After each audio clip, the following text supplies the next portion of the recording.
уллумиккут наалаккерсуусут накорсаанеқарфиуллу тусагассиорпун катерсортитсинissaanu. Ja, velkommen til dagens pressemøde fra Naalakkersuisut side. Her sidder jeg sammen med Naalakkersuisut fra Sundhed og Landslægen,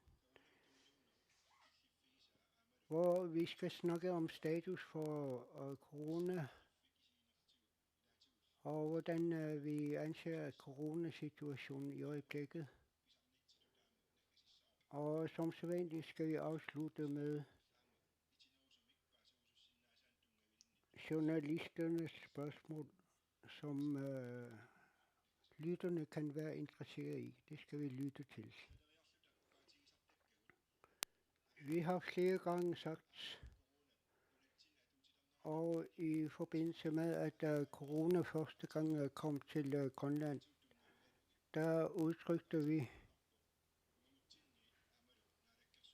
fra vores side og fra de forhenværende Naalakkersuisut, at corona vil melde sin ankomst til Grønland, og at den smitter rundt omkring i verden.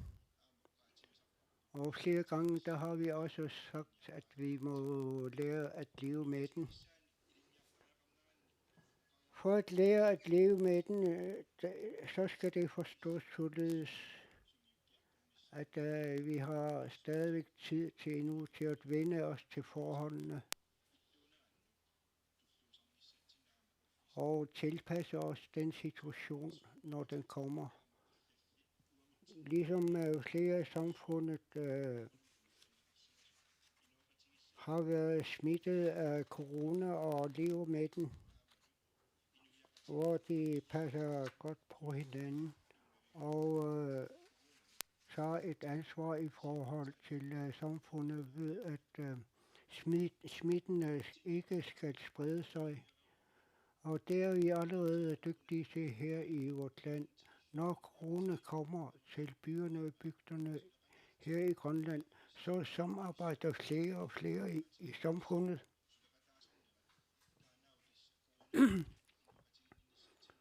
Og i den forbindelse, der skal vi lære at leve med corona, så fremt vi vil bekæmpe corona i høj grad. Og de forskellige grunde, vi siger i forbindelse med, at vi skal være vores ansvar bevidst, således at coronaen ikke spreder sig i forhold til andre mennesker og i samfundet. Og så vidt muligt, at vi passer godt på under alle omstændigheder. Også i forbindelse med, at vi skal lære at leve med coronaen.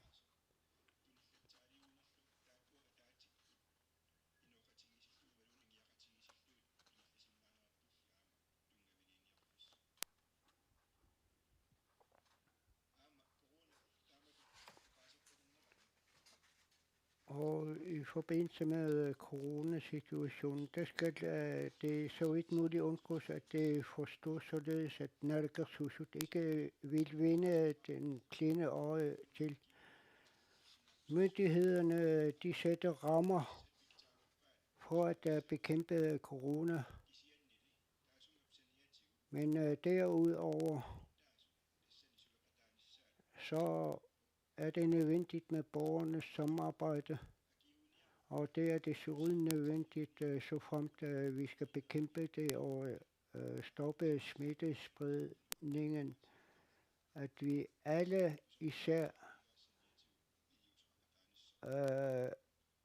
kommer til at lave noget, som ud over det myndighederne laver, og det har også grund til, at vi må lære at leve med det, således at vi enkeltvis ser vores ansvar bevidst. Og det er det, vi må lære med i tiden, således at den vante situation før coronaen begyndte at sprede sig, kan vende tilbage igen. Og i forbindelse med disse skridt, og der har vi forhåbninger om at vende tilbage til tiden før corona. Og så må vi også lære at leve med ændringerne, uanset om vi lever i byer eller bygder, eller uanset hvor vi arbejder henne.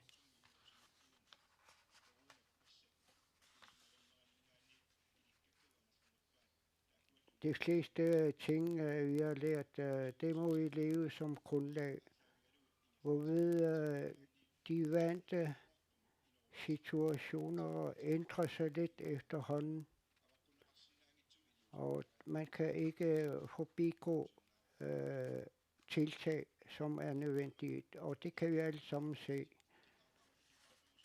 Så det, at vi trykker hånden, og de traditioner, vi har i Grønland, som er så stor, hvor vi gang på gang møder mennesker, som vi ikke har mødt længe, og så kan vi ikke i disse forbindelser forbigå at trykke hinanden i hånden og klemme på hinanden. Og som samfund plejer vi at komme sammen og hente kræfter. Og det må vi også sætte lidt bero på, når corona spreder sig, og så fremt vi skal bekæmpe coronaen. Og det kan ikke vedblive i umindelige tider. Og når coronaen spreder sig i vort land, og i forbindelse med, at den er så høj, smittespredningen er så høj, og derved skal vi lægge til grund at lægge mange ting op i forbindelse med bekæmpelse af coronaen. Og som allerede sagt, myndighedernes krav og de sundhedsmæssige forhold, som man skal følge, og at disse er lagt til grund, det er meget vigtigt. Så vi skal i høj grad bekæmpe smitten af coronaen, og at vi agerer ud fra den viden i forbindelse med bekæmpelsen af coronaen. Og vi må også være opmærksom på, så fremt at vi bemærker noget, når vi er en lille smule forkølet, og når disse tegn viser sig, så må vi også tænke på vores næste, vores medlever og hele samfundet. Dem må vi også tænke på, så fremt at vi har tegn på, at vi bliver forkølet. Og som samfund har vi også lært at have respekt for hinanden. Og så fremt at dette sker, og så fremt vores ven, vores familie medlemmer bliver syge, så skal vi undgå at komme for tæt på hinanden og besøge hinanden. Og det er et af de skridt, som vi må tage. Og jeg kan udmærket forstå, i forbindelse med kultur- og sportsaktiviteter, der har man hidtil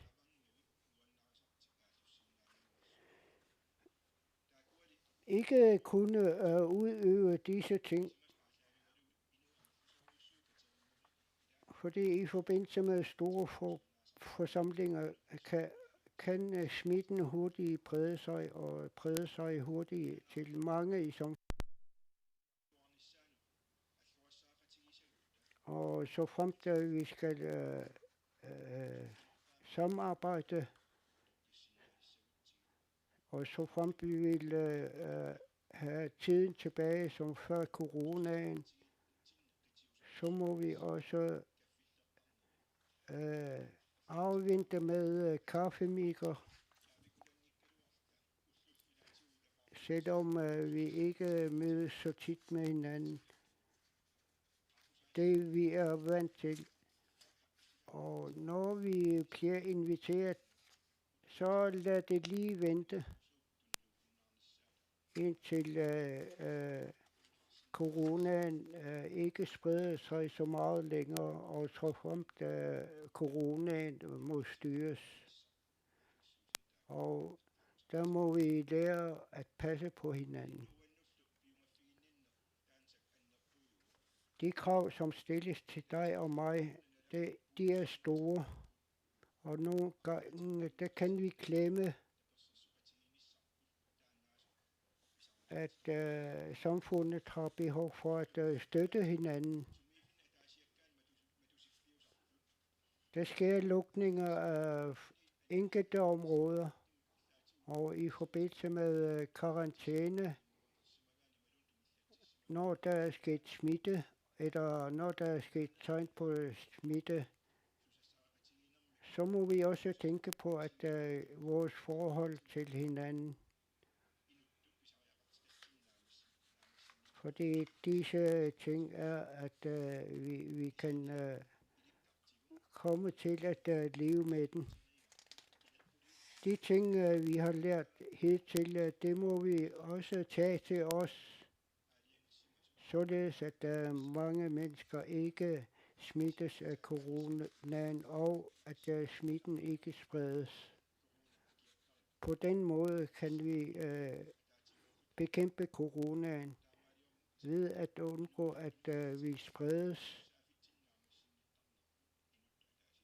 for at gøre de ting, som vi har ansvar overfor. Nu sker smitten af coronaen hurtigt, og vi kan hurtigt finde ud af, hvor smitten kommer fra. Og på den måde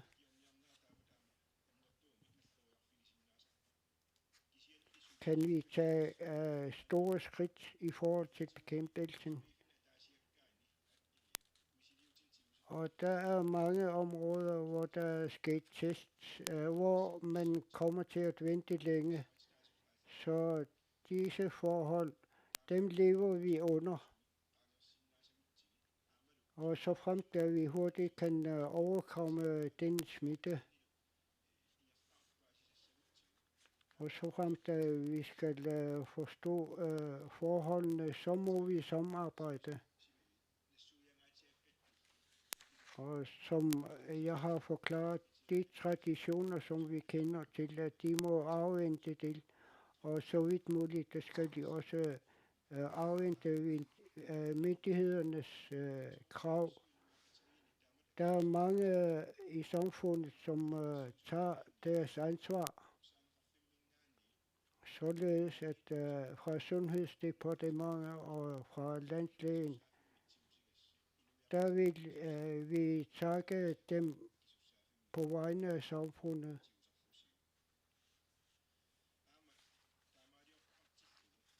Og så fremt der sker smitte, så kan vi i samfundet se, om ansvaret er blevet bevidst blandt os. Så vi må huske på at passe på os selv og på vores næste. Og det kan vi mange gange se. Så tak for, at du som samfundsborger tager dette ansvar. Og det vi skal huske på nu, når vi bliver smittet, og når vi testes for corona, uanset om det sker i går eller i dag, og så fremt at vi er blevet smittet i dag eller i går, så glædeligvis så er der mange tilfælde, hvor der ikke er sket smitte. Men i mange tilfælde, der kan vi ikke mærke med det samme, om vi bliver smittet. Men så fremt du er blevet testet, så må vi blive vant til det. Uanset om man ikke er blevet om man er blevet testet negativ.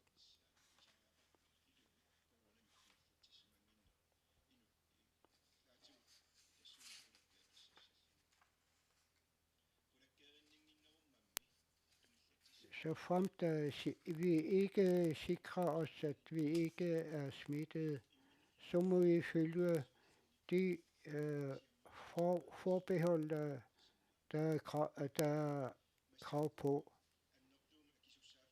Det er nu, at der effektivt skal inddæmmes. Kontakten til andre skal minimeres. Festlige og tætte sociale arrangementer skal udskydes, og man skal tage sine forbehold, hvis man har været udsat for smitte.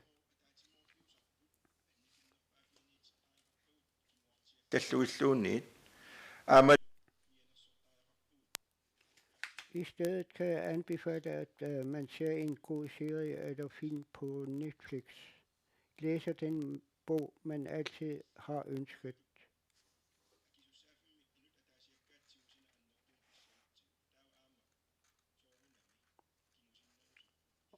Og så fremt vi skal tage vores ansvarsbevis, så kan vi hurtigere vende tilbage til dagligdagen som før coronaen.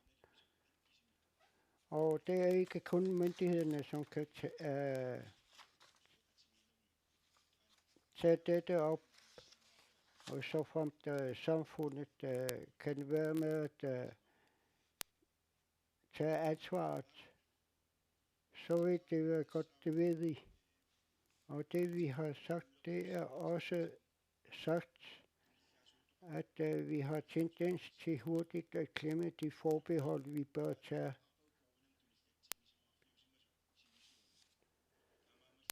Og nogle gange der ser vi, at der er områder, hvor der ikke er sket coronasmitte.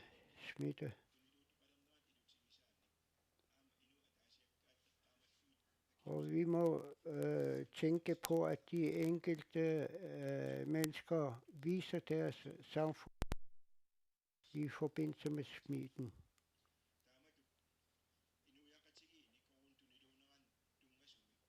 Og i forbindelse med coronaen,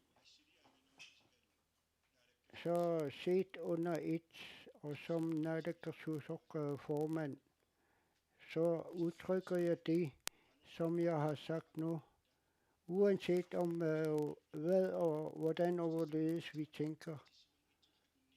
Og selvom der er en del, som ikke er blevet vaccineret, så må vi vise vores samfundsansvar.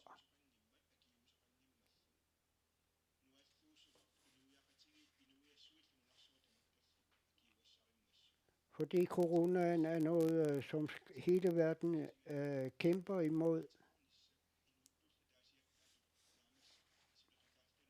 Og så fremt vi skal samarbejde, så må vi som samfund og verdensborgere være vores ansvarsbevidste og arbejde med det. Og det indleder jeg med, og efter indledningen, så vil jeg give ordet videre til Henrik, landslægen. Værsgo. Tak for det. Ja, vi har ikke overraskende også set smittespredning rundt omkring her i de senere dage. Der er fortsat nye smittetilfælde i Sisimiut. Og noget af det, vi har rigtig meget fokus på, er alderdomshjemmet i Sisimiut.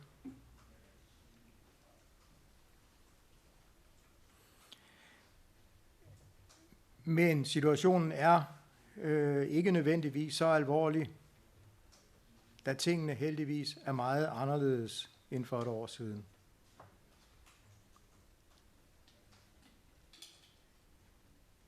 Næsten alle er vaccinerede, og også langt hovedparten af personalet er vaccineret.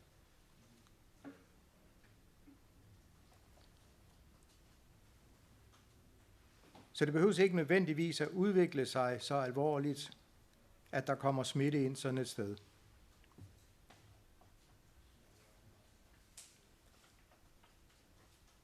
Der bliver taget en række initiativer, også på stedet, for at sikre mod smittespredning.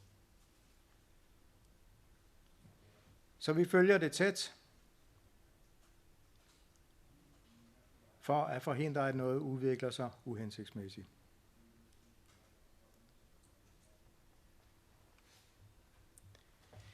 Vi har også haft lidt smitte i Aasiaat. Heller ikke overraskende, at det bliver ved.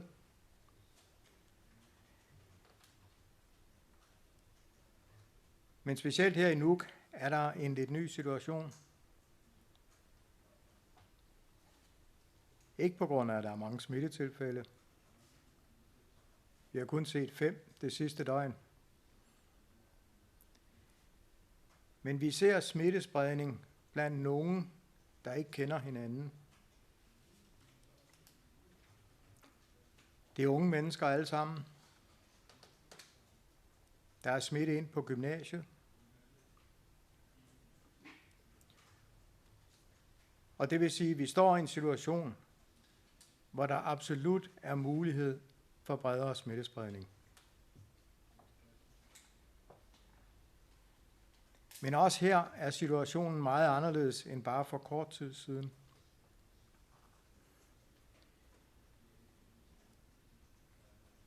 Vi ved ikke præcis, hvor mange der er vaccineret på gymnasiet. Men vi har informationer, der klart viser, at rigtig mange i hvert fald er vaccineret én gang. Og det er helt afgørende for at forhindre meget omfattende smittespredning på sådan en uddannelsesinstitution. Det er jo heller ikke der, at vi under alle omstændigheder vil se de største udfordringer. Nej, det er, hvis de unge tager det med hjem til bedsteforældrene, og i særdeleshed de uvaccinerede bedsteforældre. Det er sådan en udvikling, som vil kunne udvikle sig meget uhensigtsmæssigt. Og der er ingen tvivl om, at vi fortsat arbejder på at begrænse smittespredningen, også blandt de unge, netop for at forhindre, at smitten spreder sig til nogle grupper, som vil gå hen og blive alvorligt syge. Og igen er det afgørende, at jo flere vi får vaccineret, jo før, jo lettere vil det alt sammen gå. Tak. Nakorsaanum quyanak. Tak til landslægen, og vi går videre til Naalakkersuisut for sundhed. Værsgo. Tak. Og som Mutti nævnte indledningsvis, så anstrenge os. Det er nu, vi skal huske, og alle de forbehold og sundhedsanbefalinger, der er fra landslægen. Jo mere vi er succesfulde med det, til at starte med, jo bedre og hurtigere kommer vi ud på den anden side her i det her forløb. Og det er godt, at her i Nuuk, at der er mange, der lader sig teste, og at der er mange i kysten, som lader sig teste. Og det er en god ting, og det vil jeg takke borgerne for. Nogle unge mennesker, der altid er og skal være mobile, skal socialisere sig og skal finde sig selv med de andre. Så derfor, det skal jeg stærkt opfordre jer til at holde lidt igen med sammenkomster. Og det må gælde for alle. Som hvis du har usikkerhed omkring sociale interaktioner, må du holde dig tilbage, således at vi kan undgå smittespredning. Så fremt der er tegn på, at du har corona i dig, lad dig endelig teste. Og først når du ved, at du ikke er blevet smittet, så kan du først gå ud. Og så fremt du har bekymringer omkring coronaen, så tal med nogen. Så tal med forældrene eller dine venner, eller nogen du er fortrolig med, således at du kan være stille. Du ser sjortunut ikaarsaanginni. Ja, inden vi går videre til journalisterne, så vil jeg gerne afslutte med, at forbud mod salg af spiritus i Sisimiut stoppede her. Og den var gældende til klokken 12 i nat. Og som vi har sagt tidligere, så har kommunen ønsket dette, og de forskellige stramninger, som kan føres fra myndighedernes side til det.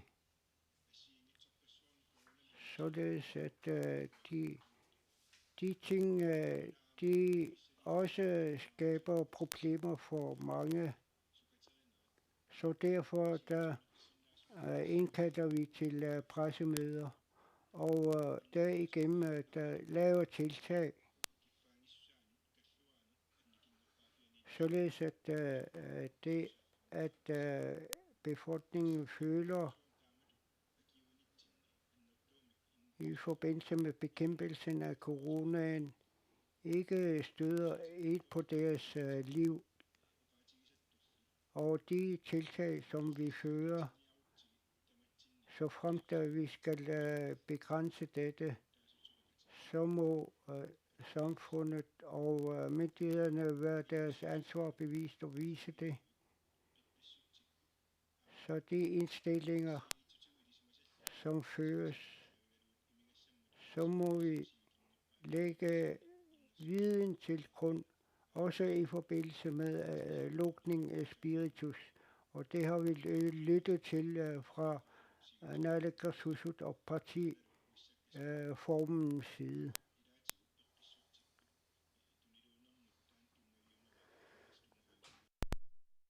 I forbindelse med, at det skyldes spiritus, det har vi undgået. Og befolkningen er lidt uvidende om, hvorfor spiritus er blevet stoppet. Så det er derfor, jeg forklarer dette. Og i forbindelse med, at der er blevet lidt flere smittede, så kan der også stilles spørgsmål om, hvad der gøres i nok, og det kan jeg også udmærket forstå. Og i den forbindelse, der vil jeg gerne sige, også i forbindelse med disse ting, som landslægen har fremført, og hvorledes status for dette er, så er der mange mennesker, som her til morgen har ladet sig teste, og det har de travlt i gang med. Så vi må være beredte til at tage disse ting til os. Og det er de ting, som vi gerne vil sige fra Naalakkersuisut. Og først det er Jensine.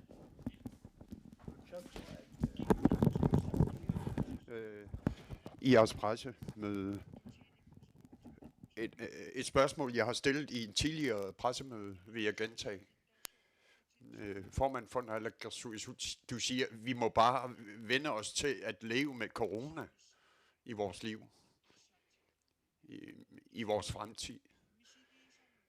Men de forsøg, eller de testtagninger, der viser negativt eller positivt resultat, efter hvad jeg lægger mærke til, især i Sisimiut, så er det et stort problem, at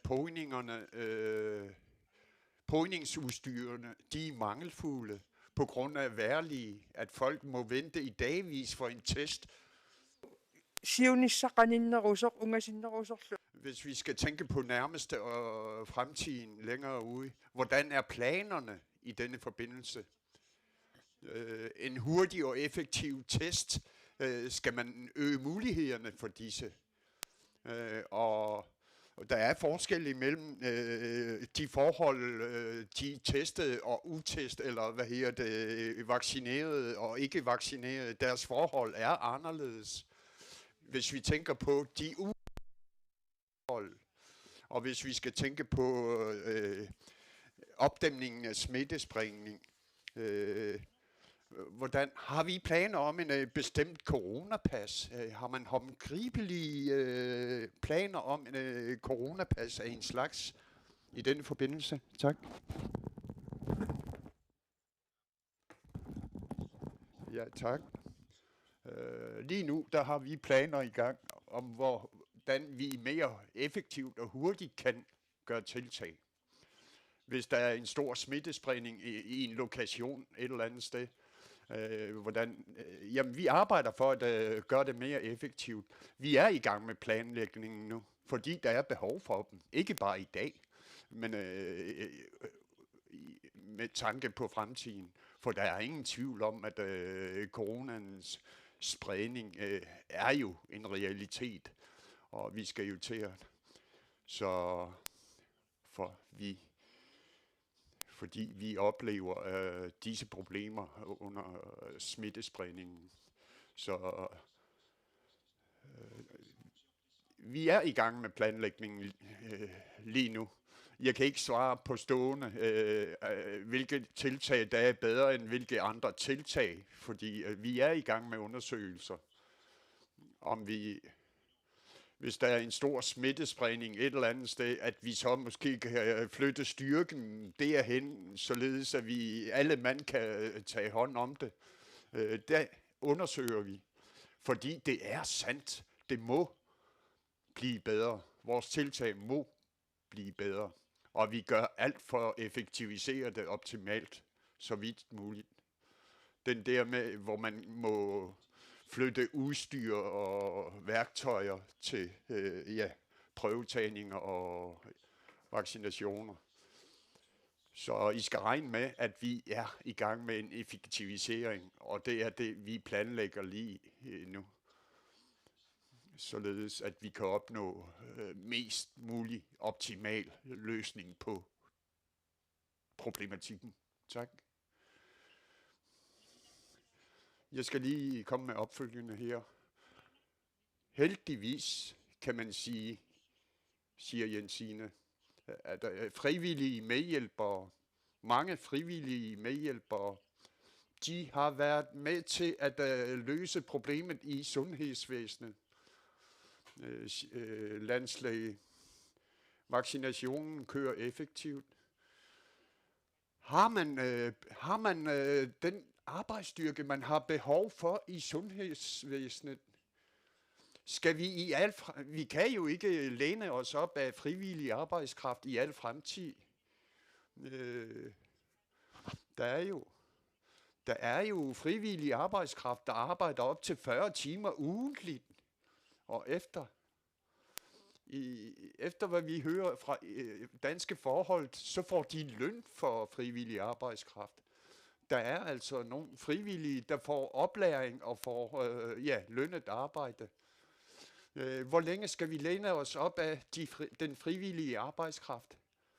Fordi vi skal jo også tænke på, at det er folk, der har arbejde i deres dagligdag, der må så at sige vende deres faste arbejde ryggen for at komme og hjælpe som frivillig arbejdskraft i bekæmpelsen af COVID-19. Tak. Nakkorsaanum apeqqutaamat nakkorsaanum. Langt hovedparten af arbejdskraften kommer fra sundhedsvæsenet. Desuden er der også kommunalt ansatte, som fortsat deltager i arbejdet. Men det er klart, at der er mange opgaver, men på den anden side, så må man også sige, at vi samlet set er kommet rigtig langt ved, at så mange rent faktisk er blevet vaccineret, at det rent faktisk har været muligt under udbruddet i Sisimiut at få testet noget over halvdelen af hele befolkningen, nogen endda flere gange.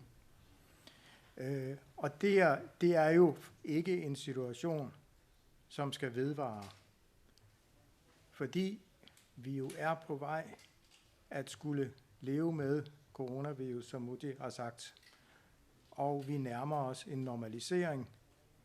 Vi skal bare lidt længere først, og der har vi brug for så mange hænder som muligt, for at få løst de mange opgaver. Tak. Naja, apeqqutaqartoriarluu taawa Merete. Først og så Merete. Det jeg vil komme ind på, det er tallene. I Sisimiut der er tallene blevet færre.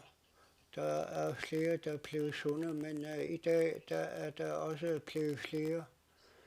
Men alligevel så er forbuddet imod spiritussalg, det er ophævet, selvom borgmesteren ønsker dette. Og det udtrykkes, at man skal holde lidt igen, at frihedsberøve.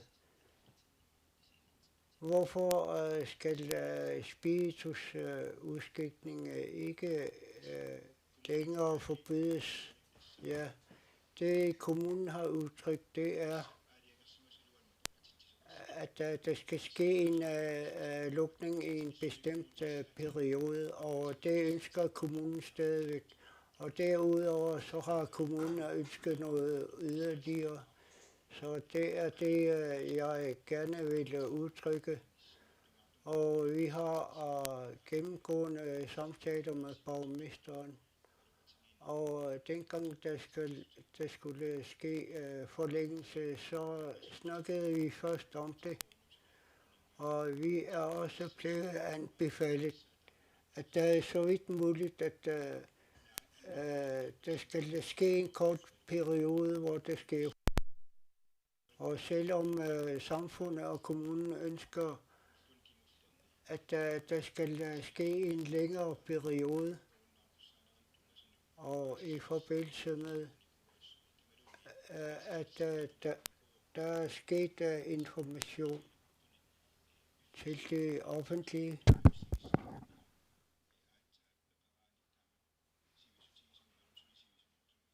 Og der skal være grunden til, at der skal ske en lukning.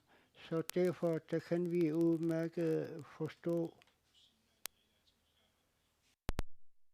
kan komme med noget nyt. Og det vurderer vi løbende i forbindelse med de politiske tiltag vi fører, og i forbindelse med eventuelle forlængelse. Og at coronaen virkelig har grobund i spiritus, det er begrænset, og det har vi også fået at vide. Så det grundlag for, at kommunen har lukket for spiritus, så det vigtigste begrundelse i den forbindelse er, at man vil bekæmpe den store smittespredning.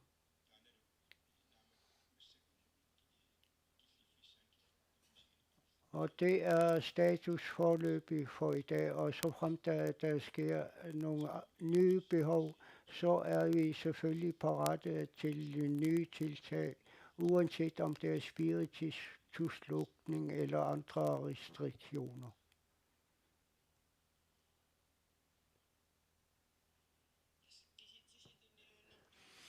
I forbindelse med smittetallene, så tallene de stiger eller bliver færre fra dag til dag.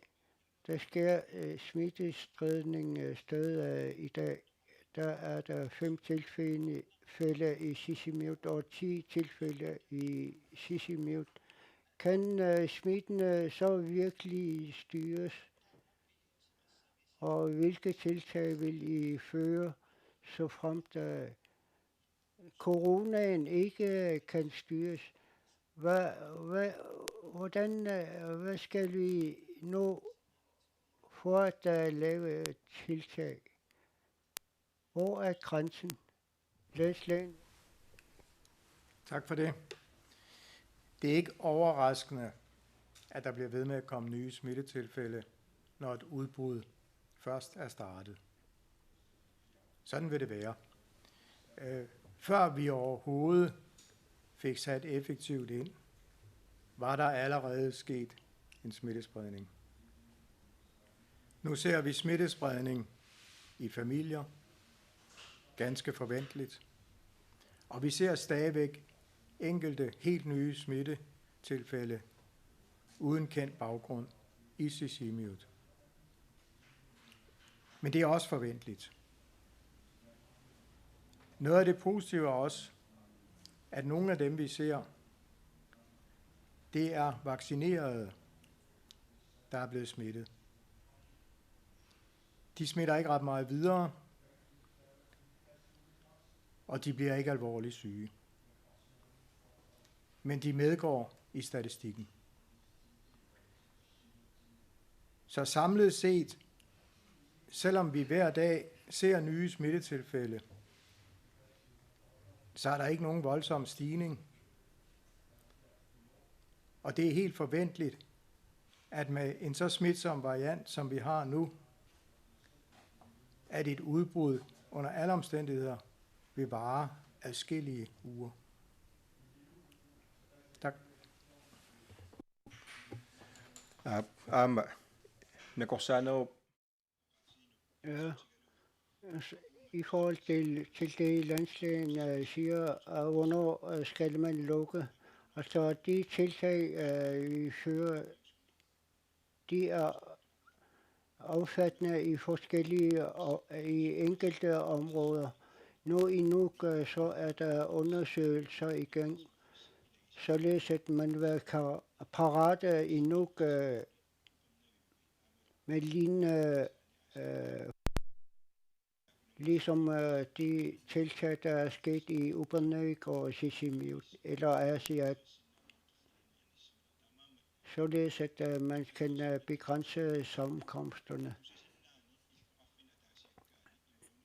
Altså eventuelle lukninger af enkelte byer eller enkelte bygder, dette kan ikke føres politisk, og det er noget, som vedrører epidemikommissionen,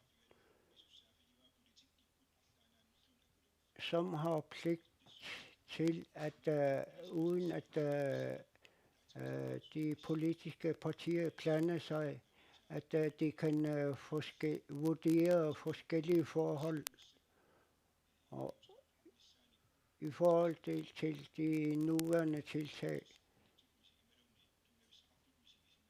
så ser epidemikommissionen ikke grund til yderligere tiltag. Og formand for epidemikommissionen kan svare direkte på eventuelle spørgsmål i denne sammenhæng. Nu er der kommet politiske udmeldinger,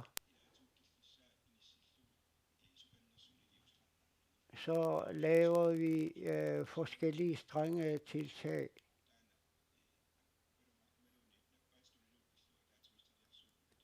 Så det er epidemikommissionen, som arbejder på grundlag af forskellige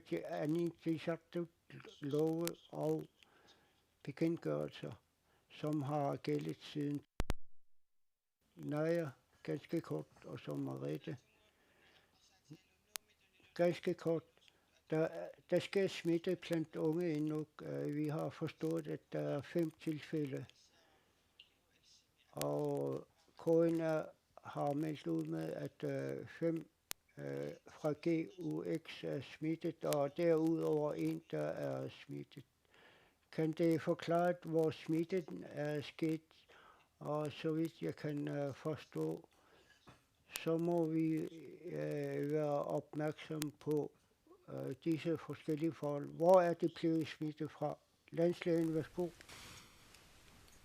Der er med den viden, vi har på nuværende tidspunkt, kun én elev på GUX, der er smittet. Tak.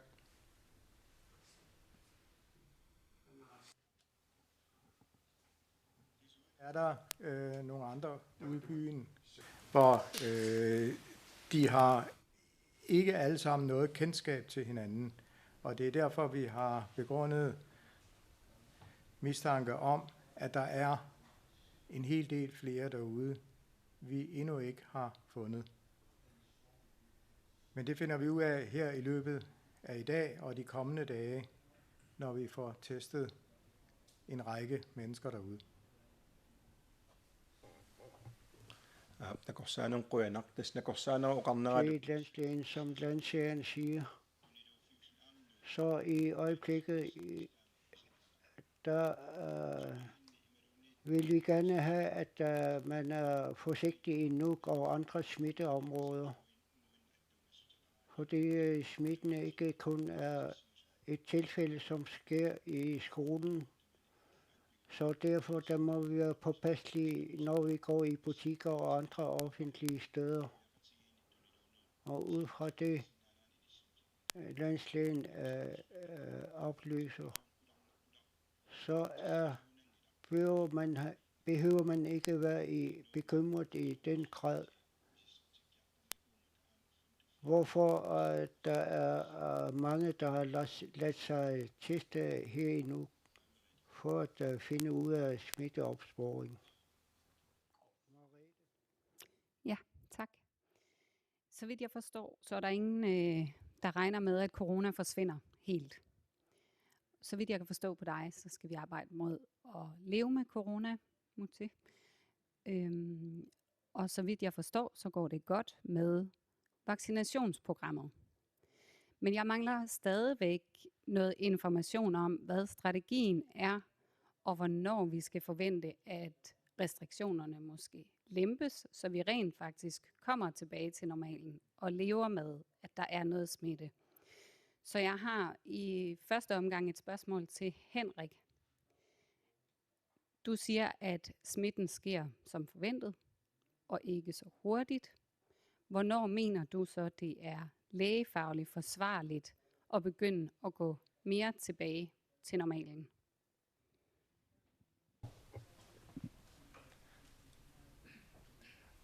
nakorsaanong akinginnerani ilaatuut namminersen Landslægen svarer, så må vi også huske på det, som han sagde indledningsvis, at vi har brug for lidt tid til at kunne vurdere forholdene. Og det at kunne sige, at nu er det lige på nettet til at åbne sig, det er sådan. For at bekæmpe situationen, så bruger vi rigtig mange kræfter. Og i forbindelse med pressemødet, der sagde jeg, at jeg har overladt en opgave til at lave en strategiplan for bekæmpelse af coronaen, således at åbningen af landet trinvis kan ske, som partierne har ønsket. Og i den forbindelse, der må vi bruge rigtig mange kræfter. Og sidste gang, der sagde jeg også, at vi regner med, at vi må bruge 1 uge eller 1 måned for bekæmpelse af coronaspritten, og det er det skridt, vi må tage. Og landslægen har tilføjelse. Værsgo. For bare 1,5 måned siden, der kendte vi ikke noget til, hvordan den nye variant, den nye Delta-variant, ville opføre sig her i Grønland. Tingene går meget stærkt. Lige nu er et af vores pejlemærker, hvor langt vi kommer i vaccinationsdækningen, og hvor hurtigt. Inden for den næste måned eller 1,5, der vil dem, der bliver førstegangsvaccineret nu, være færdigvaccineret. På det tidspunkt vil vi i hvert fald nøje følge, hvordan smitten den så spreder sig i et samfund med så høj en vaccinationsdækning, som vi forventer. Men vi kan ikke vide det. Ingen har erfaringen endnu. Det eneste billede, der tegner sig globalt, det er bare, at de lande, som opnår en meget høj vaccinationsdækning, de er også i stand til langt bedre end lande med en dårlig vaccinationsdækning at styre en epidemi og forhindre alvorlige sundhedsmæssige konsekvenser.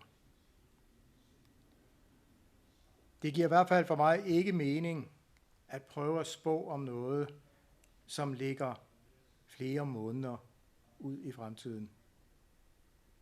Vi har ikke den nødvendige viden. Virus opfører sig ikke på samme måde i forskellige samfund. Vi ved ikke, hvordan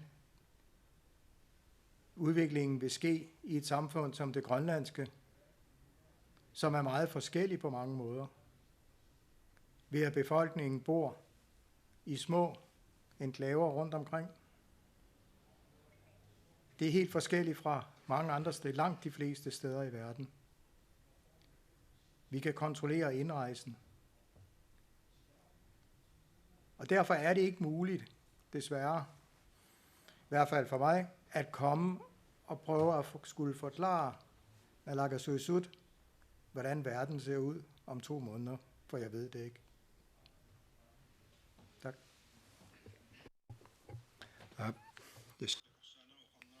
Og som landslægen siger, så er det udfordrende, for det er nyt viden og smittespredning og forskellige varianter.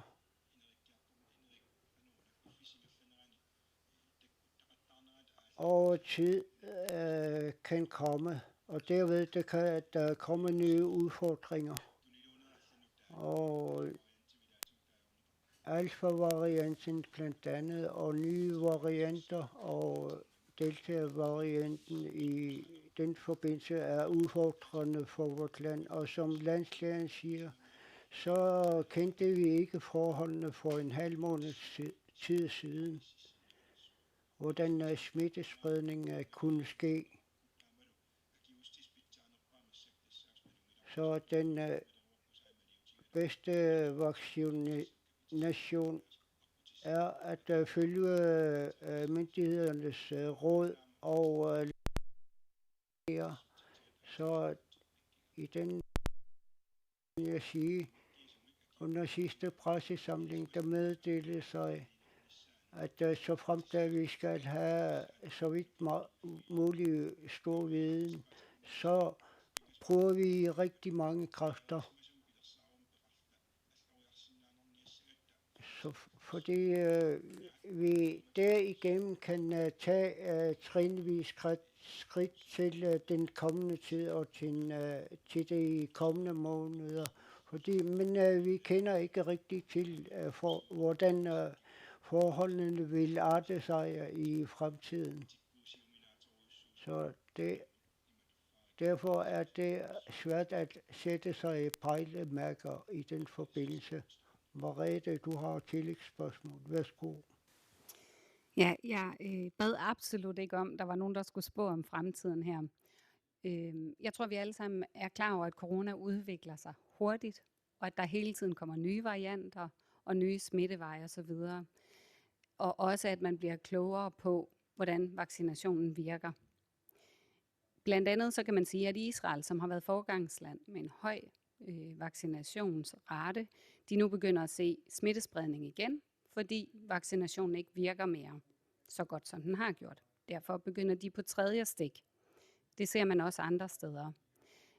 Jeg kunne bare godt tænke mig at høre, hvordan I mener, for I siger jo, at vi skal tilbage til normalen. Men er det realistisk, at vi skal tilbage til normalen, når corona udvikler sig, og der hele tiden sker nye ting i form af nye varianter og vacciner, som mister deres virkning? Jeg vil bare godt have et realistisk bud, om man kan lave en strategi for det her.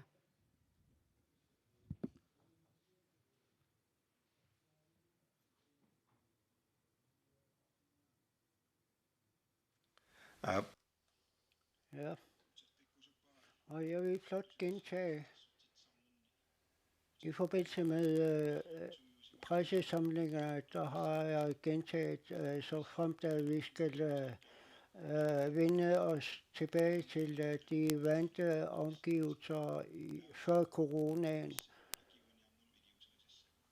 så har vi behov for at tiltage for at bekæmpe smitten og følge de forskellige anbefalinger fra myndighederne. Så de forhold, vi var ventet til før coronaen, de vender sikkert ikke tilbage, men så fremt at vi skal nærme os disse forhold, må vi lave tiltag ved at tage vores ansvar bevidst, således at vi kan nærme os de forhold, som vi var ventet til før coronaen, og det vil jeg gerne understrege. Og landslægen har en kort tilføjelse i forbindelse med spørgsmålet. Værsgo.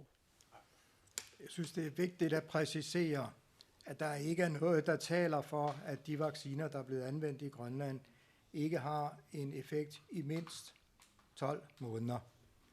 Det tyder alt på. I nogle af de lande, hvor man er begyndt at lave restriktioner igen, for eksempel i Israel, der har man store grupper, der slet ikke er vaccineret. Situationen her er helt anderledes. Alle befolkningsgrupper har taget godt imod vaccinationstilbuddet.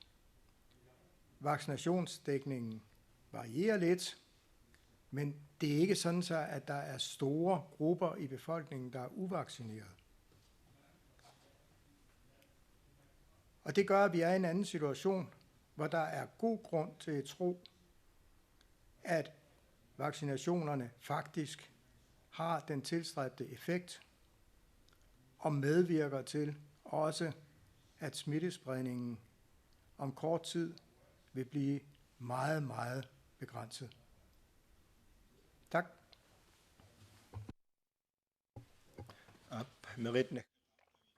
Merete afslutningsvis, og så Jensina, værsgo. Så vil jeg godt gentage mit første spørgsmål til dig, Henrik. Du siger, at vi kan forvente, at smittespredningen bliver meget begrænset. Kan du prøve at forklare, hvor vi skal være i forhold til smittespredning, før du mener, at så er den begrænset, og så er vi lidt mere trygge, eller har mere kontrol over smittespredningen? Giver det mening?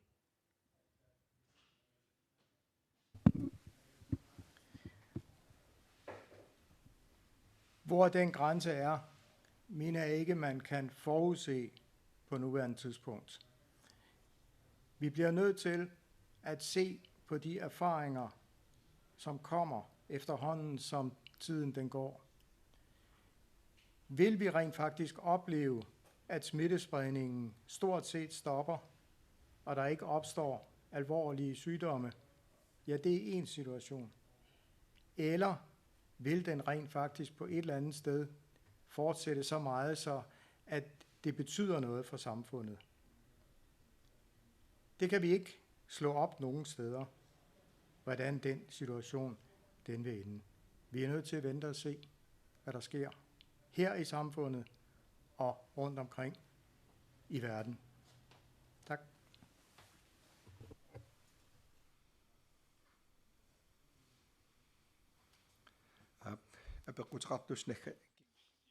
Og sidste spørgsmål fra Jensine. Værsgo. Ja, tak. Jeg har et spørgsmål fra Naalakkersuisut til Naalakkersuisut for sundhed. Er der personale nok i sundhedsvæsenet?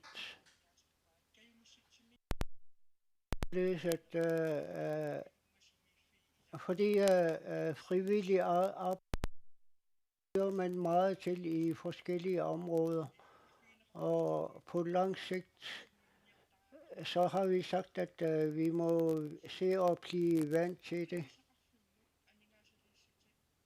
Bevillingerne til sundhedsvæsenet og i forhold til, at der skal være nok arbejdskraft i sundhedsvæsenet, for at kunne tage test. Hvordan vil du arbejde for det, og hvordan er dine planer? Værsgo. Kistet. Tak, som Mutti har sagt, så pågår der vurderinger og evalueringer i disse dage. Hvad er der virkelig behov for at kunne os et helhedsbillede?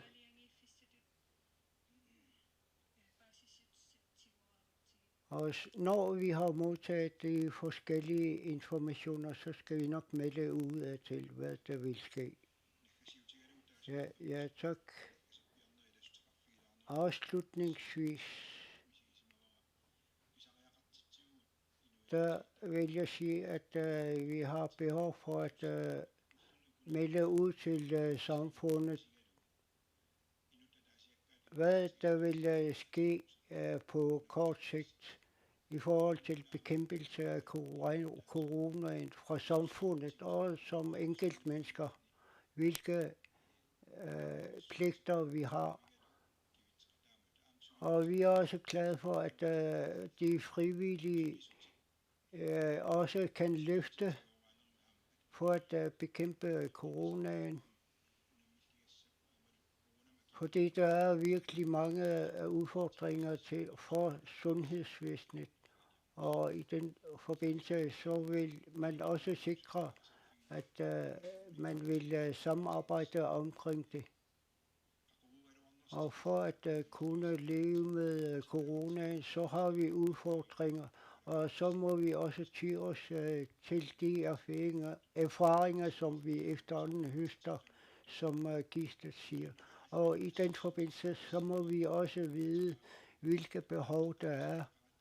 Og vi må også huske på, at vi ikke kan sammenligne os med udlandet. Hvis andre lande lever under bedre forhold, hvordan skal vi så gøre det i fremtiden? Og det er disse ting, som vi vil fremføre fra Naalakkersuisut og fra landslægeembedets side. Og selvom der er udfordringer, så er bekæmpelsen af coronaen og smittespredningen, så må vi vise, at vi har styrke til at bekæmpe dette, og det er status, vi har i dag. Og jeg vil gerne ønske jer en god afslutning på dagen, således at vi kan få et sundere samfund. Tak.